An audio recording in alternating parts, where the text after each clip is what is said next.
स्पर्श होत पाखराचा वाट चालता सख्याची होई नाद पैंजणांचा प्रीत उंबऱ्या पलाड शोधते खुणा सुखाच्या गुंजते बासरी अंतरी ओल्या प्रेमसरी रास रंगात भिजते अनुक्षणते केशरी राधा बावरी बावरी राधा बावरी राधा बावरी बावरी राधा ही बावरी राधा बावरी बावरी राधा बावरी राधा बावरी बावरी राधा ही बावरी राधा.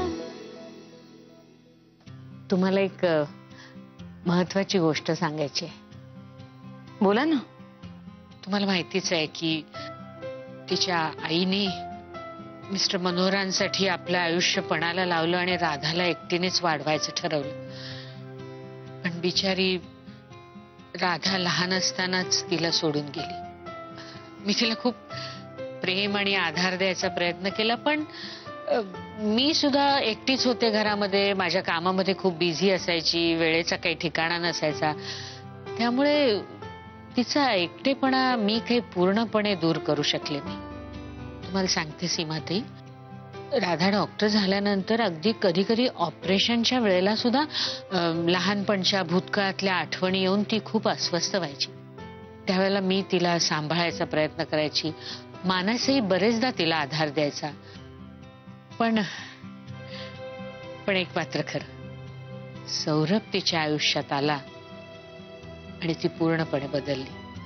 त्यानंतर कधीच ती भूतकाळातल्या आठवणींनी अशी अस्वस्थ झाली नाही. पण तरी सुद्धा सौरभशी लग्न ठरल्यानंतर, म्हणजे लग्नाआधी लग्नानंतर राधाच्या मनावर ताण येईल अशा अनेक घटना घडत गेल्या आणि त्यामुळे ना ती अशी थोडी भांबावून गेली. हो, जाणवतं ते अधूनमधून. काळजी नका करू, मी आहे ना आता. हो, म्हणजे मी हे सगळं हा सगळा इतिहास पुन्हा तुम्हाला उगाळून सांगण्याचं कारण एवढंच की मला तुम्हाला हेच सांगायचंय की प्लीज राधाला सांभाळून घ्या. हो, तुम्ही आता तिची अजिबात काळजी करू नका.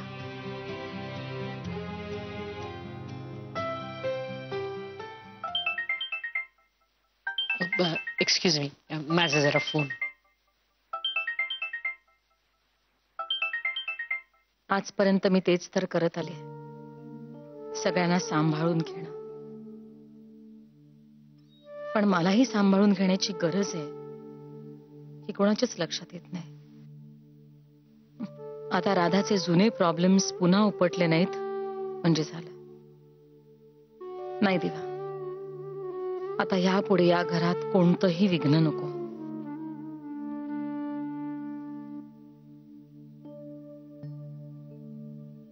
पण मानस, ऍक्सिडेंटच्या रात्री नेमकं काय घडलं ते कळलं नाही मला. त्या रात्री केदारचा मला फोन आला की सौरभ राधावरती हल्ला करायला गेला.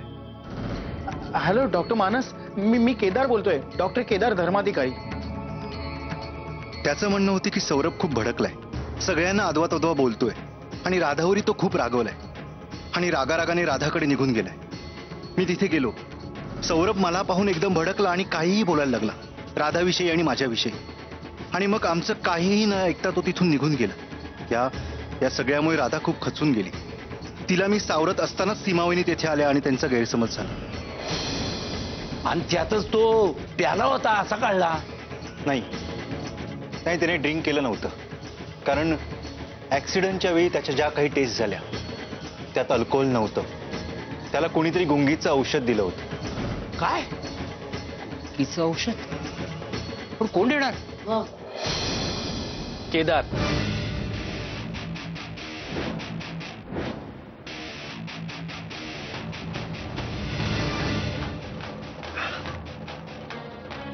केदार? काय म्हणालास तू? केदार? हो, मला एवढंच आठवतंय की मी जाम भडकलो होतो. म्हणजे ऑलमोस्ट आमचं भांडण झालं. असं डोकं अक्षरशः भणभणायला लागलं होतं आणि मला चक्कर यायला लागली. तेव्हा केदार मला म्हणाला मी तुला औषध आणून देतो. हे औषध पेल्यानंतर मला गुंगी यायला लागली. घारवांना ह्या काय भलताच निघाला. हो ना, डॉक्टरांच्या म्हणण्याप्रमाणे केदार विक्षिप्त आहे आणि मानसिक रुग्णही आहे. पण तो सौरभच्या जीवावर कशाला उठेल आणि कशासाठी? मला तर काही कळतच नाही आहे. पण सौरभला तर आठवतंय, त्याने ते औषध घेतल्यावरच त्याला गुंगी आली. ते हो, आपण एक काम करूया का? काय? केदारने जे सौरभला औषध दिलं हा, त्याचं नाव रिपोर्टमध्ये आहे. आपण केदारचं औषधांचं कपाट तपासूया. तिथे ते औषध सापडलं तर होय होय, चला चला बघूया. थांबा.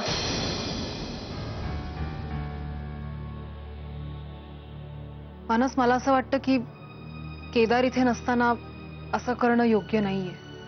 अगं पण राधा, सौरभ प्लीज, एकमेकांवरचे आरोप, संशय, लपवाछपवी ह्या सगळ्यावर तू अपघातातून वाचल्यावर पडदा पडलेला आहे.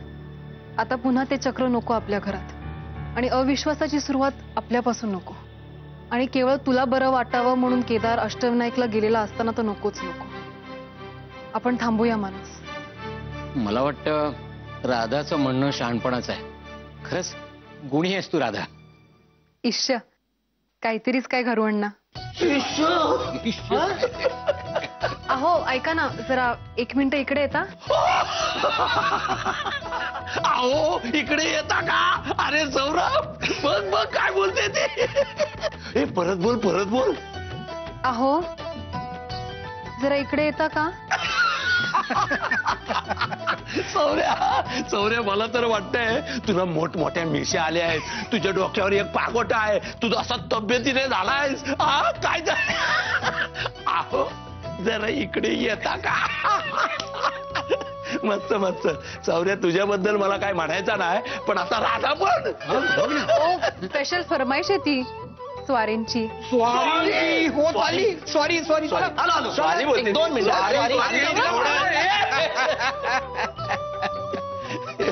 गारवाडा, बिचाऱ्यांना लग्नानंतर असा हसाय खेळायला मिळालाच नसणार ना. आहेत मजेत आहेत, बरा वाटते जरा नाही. खरंच पण ना असं आनंदी बघून नाही मलाही खूप बरं वाटलं.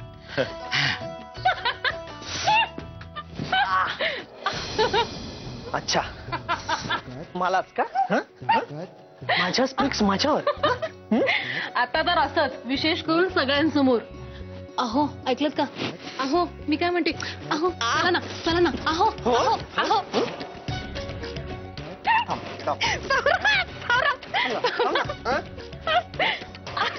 सौरभ काय करतोस? काय म्हणजे काय? बायकोच माझी. सोड मला. नाही सोड. सौरभ दार उघडाय. सौरभ दार उघडं ठेवतो. नमस्कार करतो. अगं नको, राहू दे राहू दे. सुखी राहा, दोघही एकमेकांना सांभाळा. राधा, आज मी खूप आनंदात आहे. तुला तुझं घर मिळालं, तुझी माणसं मिळाली. मॅम मी उद्या हॉस्पिटलला येते. अगं नाही नाही, आता तुला सुट्टी, 4 दिवस तरी सुट्टी. नाही मॅम मी येते उद्या. नाही, तिचं काम आहे ते. जाऊ दे तिला उद्या हॉस्पिटलमध्ये. सीमाते, माझी राधा या घरामध्ये आणि या सगळ्या माणसांमध्ये अगदी छान मिसळून जाईल. आणि मला खात्री आहे तुम्ही पण तिला सांभाळून घ्याल. काळजी नका करू. सौरभ जसा माझा मुलगा आहे ना, तशी राधा माझी मुलगी झाली. तुम्ही निश्चिंत राहा.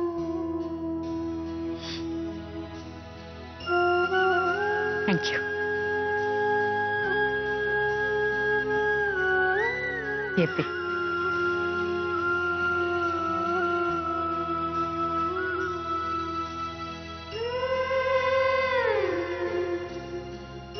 Ma'am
sorry again Mithali.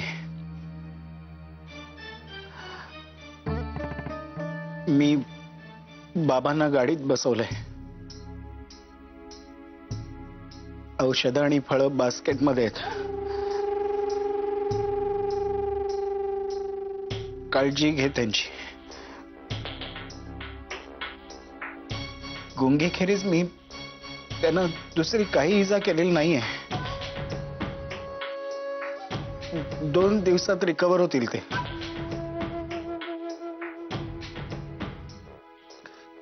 सांभाळून राहा.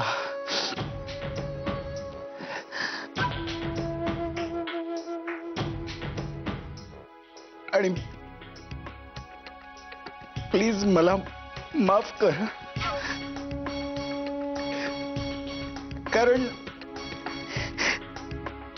कारण या जगात मला समजून घेणारा तुझ्याशिवाय आणि कोणी नाहीये.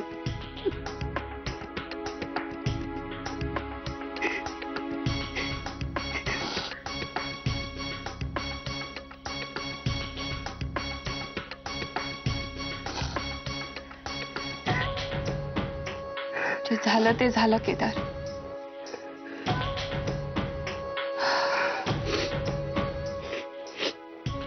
माझे बाबा मला परत मिळाले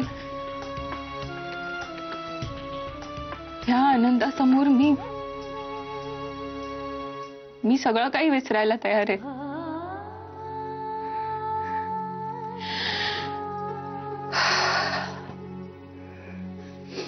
पुण्यात तू अरेंजमेंट केली आहेसच.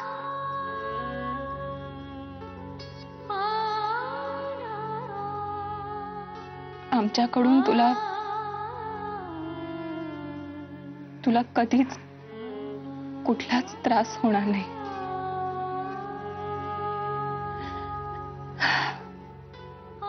फक्त एक काम कर, हे सगळं सोडून दे आणि चांगलं वाग.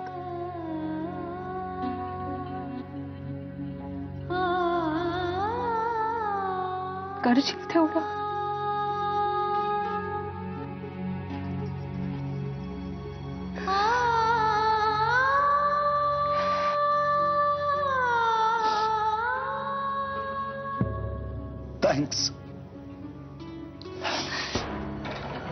Thanks for everything.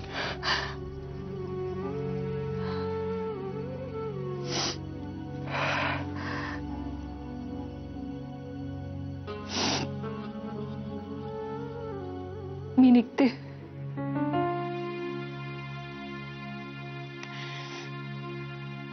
पुढच्या आयुष्यात भेटू ना भेटू मला माहिती नाही रे.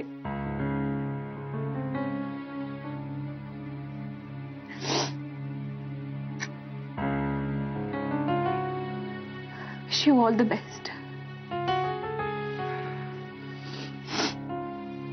काळजी घे.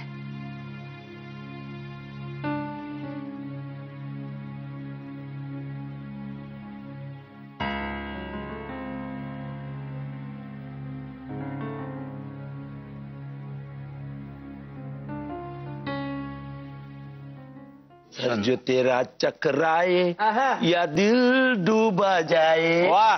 आजा प्यारे पास हमारे काहे घबराय तू गातोयस काय? म्हटलं मी हे चालू केलं नाही, आवाज कुठून येतोय गाण्याचा? नाही पण तुझी ही गाणी जुनी गाणी चालू ठेव बाबा. का मधूची आठवण येते रे. आता येणारच आहेत ना, म्हणून थोडी वातावरण निर्मिती पण करतोय. कधी येणार कोण असतो? त्याला तो त्याचा मित्र भेटला ना तिकडे. तुम्ही जळताय काय त्याच्यावर? जळेन कशाला रे, पण मधूचं वाईट वाटतं हे खरं. काय हे अण्णा, वाईट काय वाटायचं? येतीलच आता ते. हो, आता गेलाय ना तिकडे, बघूया थोडा तरी बदल झाला असेलच त्याच्यात. काय मिस्टर रंजूताई ढगे, तुम्ही का थांबले? करा ना. रंजूताई ढगे भाई म्हटलं असतं तर ठीक आहे, ताई काय करा ना. अरे सुन अरे बाबा सुन, इस चंपी में बड़े बड़े गुण, अरे लाख दुखों की एक दवा है, क्यों ना आजमा ले, काहे घबराए काय घबरा. गाणी कशी काय पाठ रे सगळी? अहो होतात हो. हं? मनापासून ऐकली काय सगळ्या पाठ होते. ते केस काढशील डोळ्यात नको करू.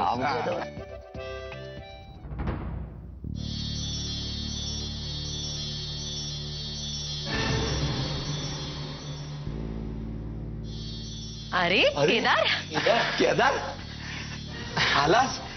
अष्टविनायकच्या यात्रेवरून आलास ना? कसं झालं दर्शन? छान दर्शन झालं.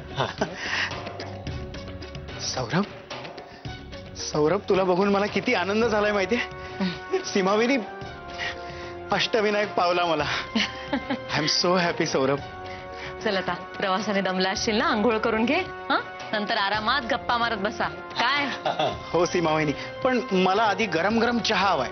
हो आणते ना. चला मी करते. चल. बरं झालं अष्टविनायकाला जाऊन नसते. आता तुझंही आयुष्य मार्गी लागेल. हा, आता मागचं सगळं विसरून जायचं. बर मी जरा जाऊन येतो, औषध घ्यायचं राहिलं.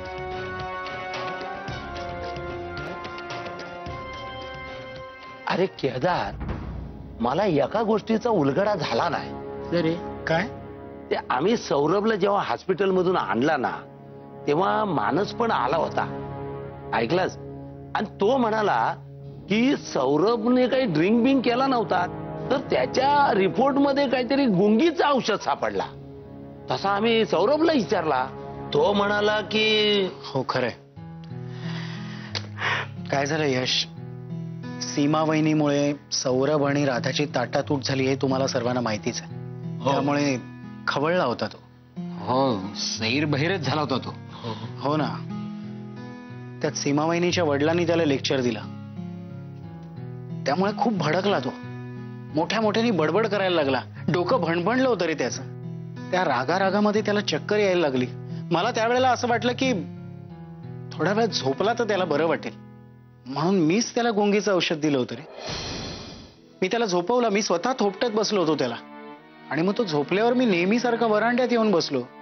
थोड्या वेळाने सौरभच्या आरडाओरडा करण्याचा आवाज आला म्हणून धावत रूम मध्ये गेलो, तर सौरभच्या एका हातात फोन होता आणि मानस मानस असं दातोट खाऊन ओरडत होता तो. मी चरकलोच रे जरा. अरे पण मग तेव्हा मला हाक मारायची ना तो. अरे यश, तुम्ही सगळे देवळात गेला होतात, मी एकटाच होतो म्हणून समजावायला मी पुढे गेलो तर माझ्या मुस्कानात मारली त्यांनी. आणि आता बघतोच राधाला असं म्हणून तो घरातून निघून गेला. मला भीती वाटली रे की राधावर हात उचलला, मला मारलं तसं तर. म्हणून ही सिच्युएशन सांभाळू शकणारा एकच माणूस डॉक्टर मानस, म्हणून मी मानसला फोन केला. मला वाटलं तोच हे सगळं सांभाळू शकतो. अर्थात आता डॉक्टर मानस तिला आधारच देत असतील, पण त्या सिच्युएशनला ना ते विचित्र वाटलं. आणि सीमावहिनी वैतागून तिथून निघाली आणि मी देखील तिच्या मागोमाग निघालो. मग डायरेक्ट फोन आला तो सौरभच्या ऍक्सिडेंटचाच. पुढचं सगळं तुम्हाला ठाऊक आहे.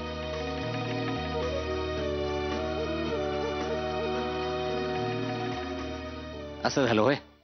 म्हणजे तू सौरभच्या आणि राधाच्या भल्यासाठीच हे सगळं करत होतास, आणि आम्ही उगाच तुझ्यावरच संशय घेत होतो. होय ना. पण जाऊ दे, आता सगळा कसा क्लिअर झाला की नाही. हा, आता मनातला सगळा आपला साफ झाला. हो. तू एक काम कर, जा आंघोळ करून घे आणि सगळ्यांना तू आणलेला तो अंगारा आणि अष्टविनायकचा प्रसाद वाट बघू, म्हणजे अष्टविनायक या घराला पावेल बाबा. हो. हा, जा, सांभाळ सांभाळ.